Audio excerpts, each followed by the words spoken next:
ગોપાલભાઈ Italy આવ્યા રામજી મંદિરે, એટલે ત્યાં કને મને હરેશભાઈ સાવલિયાએ ગોપાલભાઈની ઓળખાણ કરાવી કે ભાઈ આ રવજીભાઈ ભાલાળા છે. પછી મને કે તમે શું કહેવા માંગો? મેં ગોપાલભાઈને હમું જોઈને કીધું, મેં ગોપાલભાઈ અમે 3 વાર જીતાડ્યા. કેશુ બાપાને બેટમાં જીતાડ્યા, ઈ ભાજપમાં ગયા. હર્ષદભાઈને કોંગ્રેસમાં જીતાડ્યા, ઈ ભાજપમાં ગયા. ભૂપતભાઈને ખાવણામાં જીતાડ્યા, ઈ ભાજપમાં ગયા. એટલે આખેલે નક્કી કર્યું છે વિસાવદર વિધાનસભાના મતદારો ભાજપને ગયો એટલે ક્યાંય જવા પણ જ નહીં.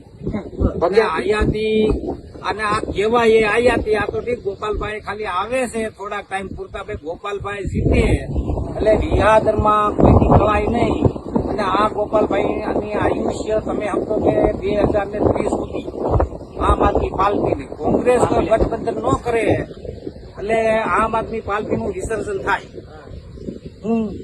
એને ગોપાલભાઈ કા ભાજપમાં આવે ને કોંગ્રેસમાં આવે ને ગોપાલભાઈ ફુહા એટલું રાયડું નાખે. અમે તો જોયા છે હોતે કે હર્ષદભાઈ ભલગામની સભામાં બોલ્યા હતા કે હાવજ ખડ ન ખાય. એ ક્યાં હાવજ સમજવાના? સક્કરબાગના સમજવાના કે કોઈ જંગલના સમજવાના કે સરઘસના સમજવાના? એનો એ હાર્દિક બોલ્યો કે હું ભાજપમાં જાઉં તો મારી માનું ધામ લાજે.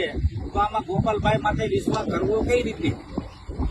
ગોપાલભાઈ માટે ક્યાં એવો કોઈ સિમ્બોલ છે કે ગોપાલભાઈ પક્ષ નો ફરે? અર્જુનભાઈ મોટવાડિયા જેવાય ફરી ગયા.